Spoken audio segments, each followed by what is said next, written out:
Hello friends, good morning. I am Kapse sir. Subject English, 12th class. 12th class, text, section 3, 3.1, summary writing. You know friends, section 3 is related to writing skills. And in the writing skills, this section, we have to see the summary writing, then mind mapping, note making, statement of purpose, drafting a virtual message, group discussion. These 6 points we have to see in this section. Today we are going to see summary writing. Summary writing याचा अर्थ सारांश लेखन. विद्यार्थी मित्रांनो, जे लेखन कौशल्य, या लेखन कौशल्यामधील एक हा घटक की आपण अभ्यास करत असताना कोणताही विषय असेल त्या विषयाच्या नोट्स काढतो, सारांश लेखन करतो, वेगवेगळ्या पद्धतीने आपण लेखन कौशल्य वापरतो आणि आपला अभ्यास पूर्ण करत असतो. त्याच पद्धतीने आपल्या शैक्षणिक व दैनिक इतर सामाजिक जीवनामध्ये ज्या काही गोष्टी आपण पाहतो, ऐकतो, वाचतो, त्या गोष्टीचा आपल्याला सारांश रूपाने सार करता आला पाहिजे. मोठी गोष्ट आपल्याला कमी मोजक्या महत्त्वपूर्ण शब्दामध्ये सांगता आली पाहिजे. तर सारांश लेखनाचा भाग आपल्याला 3 मार्कासाठी अभ्यासक्रमामध्ये आहे आणि हा घटक पण आहे. आणि याच्यामध्ये आपण पाहत असताना पाहता टेक्स्टमध्ये page number 135, look at the page, section 3, 3.1, summary writing. A summary is a record in the reader's own words that gives the main points of a piece, such as a newspaper article, a lecture, a passage, a chapter, or even a whole book. First we have to see the icebreakers, and after icebreakers we will see the next information about the summary writing, introduction, etc. Look in the icebreakers. Discuss in pairs the correct alternative for the following. To summarize means, summarize करणे, सारांश करणे म्हणजे काय. तर पुढे आपल्याला 4 पर्याय दिलेले आहेत. त्यातील योग्य पर्याय बी हा आहे, second. To recapitulate the main points in selection. This is the answer. To summarize means to recapitulate the main points in selection. Next, second, the type of summary that consists of a paragraph to express the main idea is synopsis. And after this, we can say write a summary. Second activity in icebreakers, there are various ways of incorporating other writers' works into your own writing. They differ according to the closeness of your writing to the source writing. Match the ways of writing in brief given in column A with their descriptions in column B. Friends, आपण या ठिकाणी column A आणि बी हे हा table पाहायचा आहे. याच्यामध्ये ways of writing आणि पुढे डिस्क्रिप्शन्स असा भाग दिलेला आहे. फार महत्त्वाचा भाग आहे. या शब्दाचा अर्थ, त्याचे डिस्क्रिप्शन हे आपण याच्यामध्ये पाहायचे आहे. पहा आता, हे पाहत असताना See the first. Look, ways of writing. A column. Summarizing. What is meant by summarizing here? Summarizing means answer is given. Look in the column B, E, the fifth. Summarizing means it includes main ideas into one's own words. Then second, paraphrasing. Paraphrasing means here, look the A first. It includes not just the mind idea, it includes not just the main idea, but every detail expressed clearly and to the point. This is called paraphrasing. Third, precise writing. The precise writing, it means here D. What is there? Precise writing means it includes taking broader segment of the source and condensing it slightly. Then next, editing. Editing means here B. Editing means it includes selection of proper lines from the given text for correction, condensation and organization. And the last, gist writing.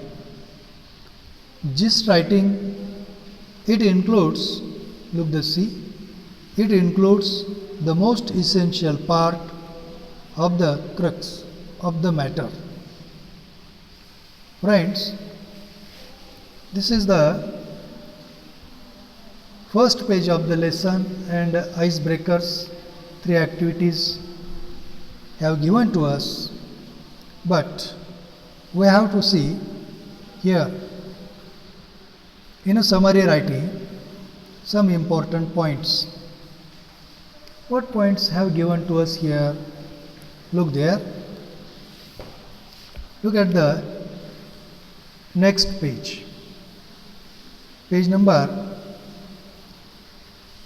136. Summary writing. Brevity. The brevity याचा अर्थ संक्षेप, अल्पता, संक्षिप्तता. कारण या ठिकाणी संक्षिप्तता करणे हे सुद्धा खूप महत्त्वाचे आहे. Summary writing, brevity is the soul of wit, is one of the countless maxims coined by William Shakespeare. It is relevant to speaking as well as writing. Brevity or concision is the cutting out of unnecessary words while conveying an idea. तर brevity किंवा concession याचा अर्थ या ठिकाणी संक्षिप्त बनवणे, अनावश्यक शब्द काढणे, अनावश्यक शब्द कमी करणे आणि आपली जे काही कल्पना आहे किंवा आपले जे काही लेखन आहे ते एक सांगणे, ते कळवणे. It aims to enhance communication by eliminating redundancy without omitting important information. आता याच्यामध्ये एलिमिनेटिंग याचा अर्थ आपण पाहिलेला आहे. एलिमिनेटिंग म्हणजे दूर करणे आणि रिडंडन्सी याचा अर्थ अनावश्यक वाक्य कमी करणे, नो लॉंगर यूजफुल. आणि म्हणून याच्यामध्ये it aims, summary writing or brevity, it aims संक्षिप्ततेचा उद्देशच हा असतो की it aims to enhance communication by eliminating redundancy without omitting important information. तर महत्त्वपूर्ण माहिती न वगळता, महत्त्वपूर्ण माहिती तर आली पाहिजे, महत्त्वाची माहिती वगळून चालणार नाही, आणि महत्त्वाची माहिती न वगळता त्या ठिकाणी संभाषण करणे, सांगणे हे याचा उद्देश आहे. Summary writing is one of its kind that has been described as one of the elementary principles of writing. आणि मग या ठिकाणी एलिमेंटरी प्रिन्सिपल, प्राथमिक आरंभीचे मुख्य उद्देशच आहे तो रायटिंगचा. To speak what is required and to write what is necessary. जे आवश्यक आहे ते बोलले पाहिजे आणि जे आवश्यक आहे ते लिहिले पाहिजे. To speak what is required, ज्याची गरज आहे तेच बोलायचे, and to write what is necessary, आणि जे आवश्यक आहे तेच लेखन करायचे. is here requisite towards the development of language skills. Requisite means आवश्यक, जरुरीचे. And it is important to be brief in a writing expression. To express in a brief the main points of a written record is the summary writing skill, and that can be developed by practice. To express in a brief the main points of written record is the summary writing skill, and that can be developed by practice. Summarizing has a definite purpose. सारांश लेखनाचा एक निश्चित असा हेतू असतो. The purpose of summary is to give the reader a clear, objective picture of the original text. Most importantly, the summary restates only the main points of a text or a lecture without giving examples or details such as dates, numbers, statistics. Friends, in this passage there is a information about summary writing and how to write it and what to omit it. आता सारांश लेखनाविषयी या ठिकाणी माहिती या पॅरेग्राफमध्ये दिलेली होती. याच्यामध्ये आवश्यक ते बोलणे किंवा लिहिणे, थोडक्यामध्ये मी सारांश लेखनाचा भाग तुम्हाला सांगत आहे, विशेष म्हणजे मराठीमध्ये सांगत आहे. आवश्यक ते बोलणे किंवा लिहिणे हा भाषा कौशल्य विकसित करण्यातला एक महत्त्वाचा टप्पा आहे. दीर्घ उतारे, बिग पॅसेज, दीर्घ उतारे किंवा मोठ्या परिच्छेदांचा संक्षिप्त सारांश लिहिण्याचा सराव केल्याने लेखन कौशल्य सुधारण्यास मदत होते.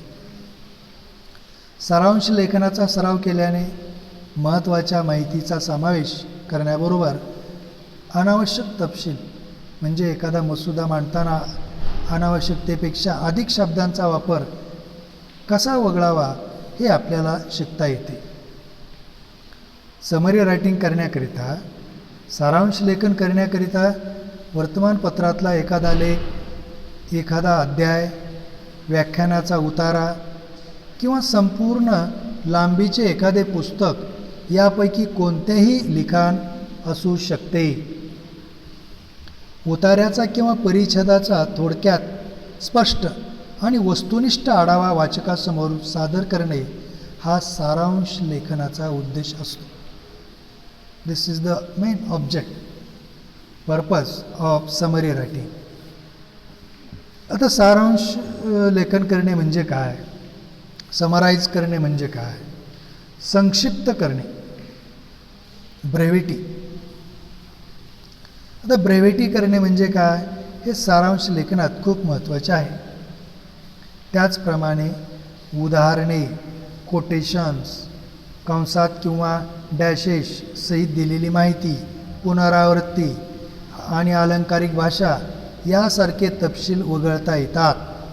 आकडेवारी, संख्या आणि सांख्यिकी माहिती, उदाहरणे देखील वगळता येऊ शकतात. सारांश लिहिताना कोणतीही महत्त्वाची माहिती वगळली जात नाही. हे इम्पॉर्टंट इन्फॉर्मेशन आपण वगळता कामा नये, याची सावधगिरी बाळगावी लागते. त्याचप्रमाणे स्वतःची एखादी कल्पना किंवा टिप्पणी त्यात जोडू नये. सर्वात महत्त्वाचे म्हणजे सारांश स्वतःच्या शब्दात लिहिणे आवश्यक असते. तर सारांश लेखन करत असताना आपण काय गोष्टी केल्या पाहिजेत, कोणते मुद्दे पाहिले पाहिजेत, हे आपण ऐकलेले. टेक्स्टमध्ये पेज नंबर 136 याच्यावर आपण does of summary writing means do of summary writing, सारांश लेखनासाठी काय करावे.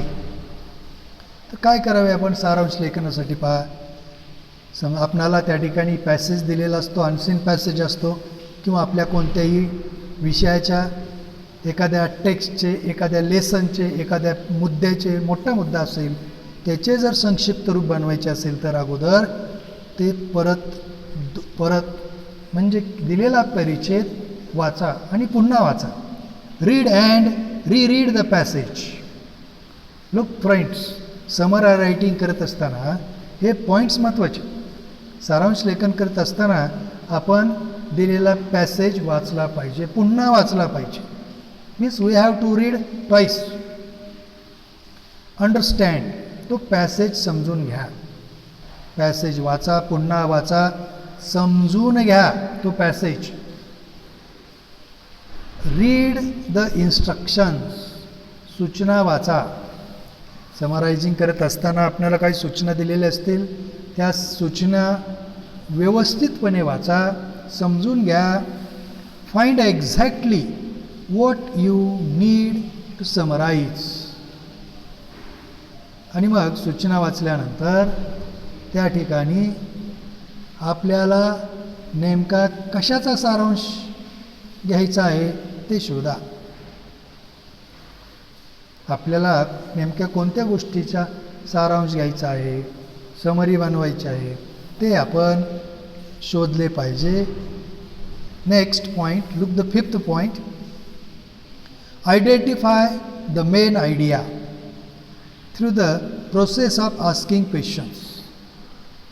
फार महत्त्वाचा मुद्दा आहे हा. समरी रायटिंग करत असताना स्वतःला प्रश्न विचारा. वाचन करत असताना येथील मुख्य कल्पना कोणती आहे, मुख्य माहिती कोणती आहे ते ओळखा. Identify the main idea through the process of asking questions means स्वतःला प्रश्न विचारून मुख्य कल्पना काय आहे ते ओळखा. Then the sixth point, next point,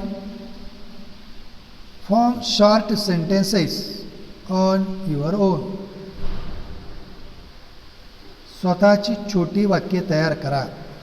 आपल्याला पॅसेज असतो, त्या पॅसेजचे आपल्याला समरी करायची असेल, मग समरीचे असे आहे पहा, एक 100 शब्दांचा पॅसेज असेल तर 100 शब्दांचा पॅसेज आपण 50 शब्दामध्ये समरी करू शकतो, 40 शब्दामध्ये करू शकतो, 30 शब्दामध्ये करू शकतो. तर समरायझिंग करत असताना त्या ठिकाणी पॅसेजमधले वाक्य जसेच्या तसे समरीमध्ये घ्यायचे नाहीत. पॅसेजमधले वाक्य समरी रायटिंग करताना आहे तसे घ्यायचे नाही. Don't copy the sentence as it is. आहे तसे वाक्य उचलून त्याचे अनुकरण करायचे नाही, तर स्वतःची छोटी छोटी वाक्य तयार करायची. ती जी माहिती आहे ती माहिती पण आपल्या स्वतःच्या छोट्या छोट्या वाक्यामध्ये ग्रॅमॅटिकली करेक्ट, व्याकरणदृष्ट्या अचूक असे स्वतःची छोटी वाक्य तयार करा.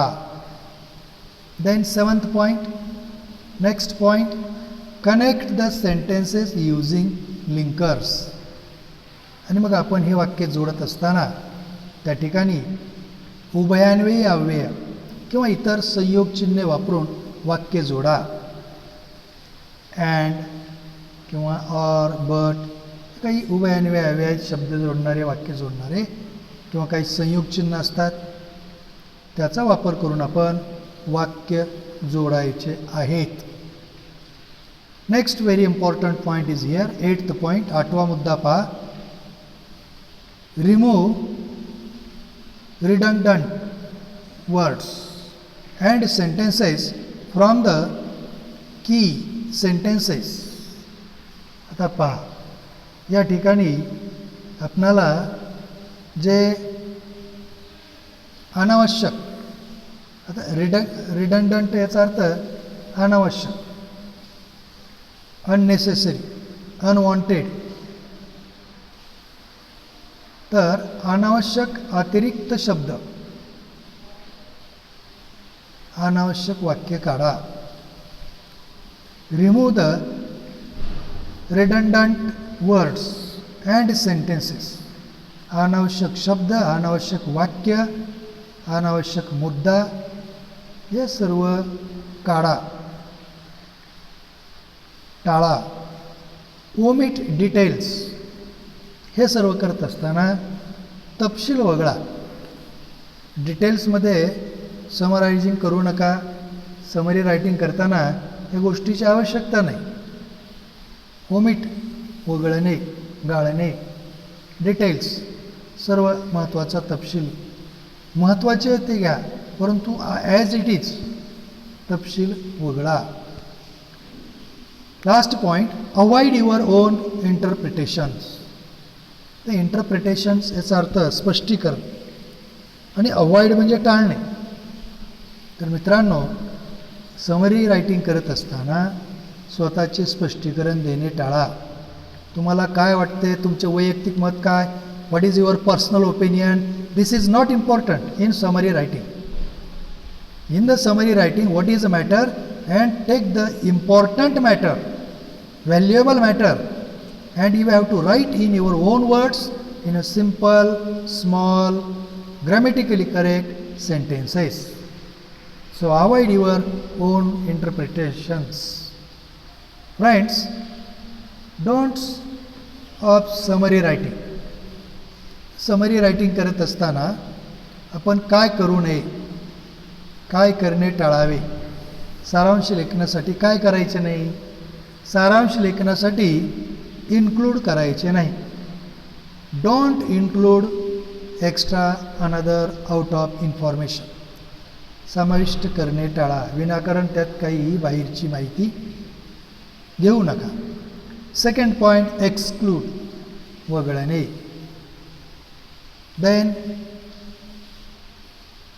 ॲड, जोडणे. एखादी माहिती विनाकारण त्यात जोडू नका. नेक्स्ट, कमेंट, टिप्पणी देणे टाळा. कमेंट, टीका टिप्पणी आपण टाळायचे.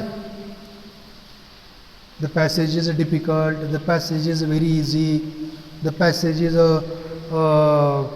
Very very interesting, humorous. काही तुम्हाला ते गरज नाही त्या पॅसेजवर कमेंट करण्याची. So avoid comment. डोंट, या गोष्टी करायच्या नाही. Don't include, don't exclude, don't add, don't comment, don't give examples. आणि मग हे करायचे नाही आपण. हे उदाहरणे देणे हे टाळायचे आपण. त्याच्यामध्ये उदाहरणे देणे टाळायचे. म्हणजे आपण पाहिला महत्त्वाचा मुद्दा की समरी रायटिंग करत असताना, समरी रायटिंग करत असताना, समरायझिंग करत असताना लेख दोनदा वाचा. लिहिण्याच्या उद्देशाबद्दल प्रश्न विचारा. मुख्य कल्पना ओळखा. पहिला ड्राफ्ट तयार करा, दुसरा ड्राफ्ट तयार करा. पहिल्या ड्राफ्टमध्ये सुधारणा करा, तो एडिट करा, आणि अंतिम ड्राफ्ट हा तयार करून ते समरी रायटिंग करा. हे करत असताना त्यामध्ये काही बाहेरची माहिती इन्क्लूड करू नका, एक्सक्लूड करू नका, ॲड करू नका, त्याच्यावर कमेंट करू नका, आणि उदाहरणे एक्झाम्पल्ससुद्धा त्यामध्ये घेऊ नका.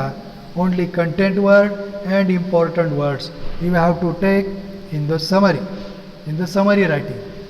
फ्रेंड्स, आपण हे सर्व करत असताना या ठिकाणी आजच्या या भागामध्ये समरी रायटिंग कशा पद्धतीने केली जाते, त्याचबरोबर समरी रायटिंग करत असताना कोणत्या महत्त्वाच्या गोष्टी आहेत की ज्या आपण केल्या पाहिजेत आणि कोणत्या महत्त्वाच्या गोष्टी आहेत की ज्या आपण केल्या नाही पाहिजेत, याही दोन्ही गोष्टीचा आपण भाग पाहिलेला आहे. पुढील व्हिडिओमध्ये पुढील तासामध्ये आपण या लेसनमधील भाग पाहणार आहोत की ज्याच्यामध्ये काही एक्झाम्पल्स आहेत, त्यानंतर काही त्याच्यामध्ये एक्झाम्पल्स दिलेले कशा पद्धतीने त्याचे समरायझिंग केलेलं आहे, समरी रायटिंग केलेलं आहे, हेही आपण पाहणार आहोत. फ्रेंड्स, पुढील 2 व्हिडिओमध्ये आपण या ठिकाणी एक PPT पाहणार आहोत आणि PPT नंतर ब्रेन स्टॉर्मिंग आपण पाहणार आहोत. Okay friends, I hope you have understood summary writing, how to write it summary, and which are the very important points. So we have seen the points on the page number 135 and 136. Okay friend, see you tomorrow.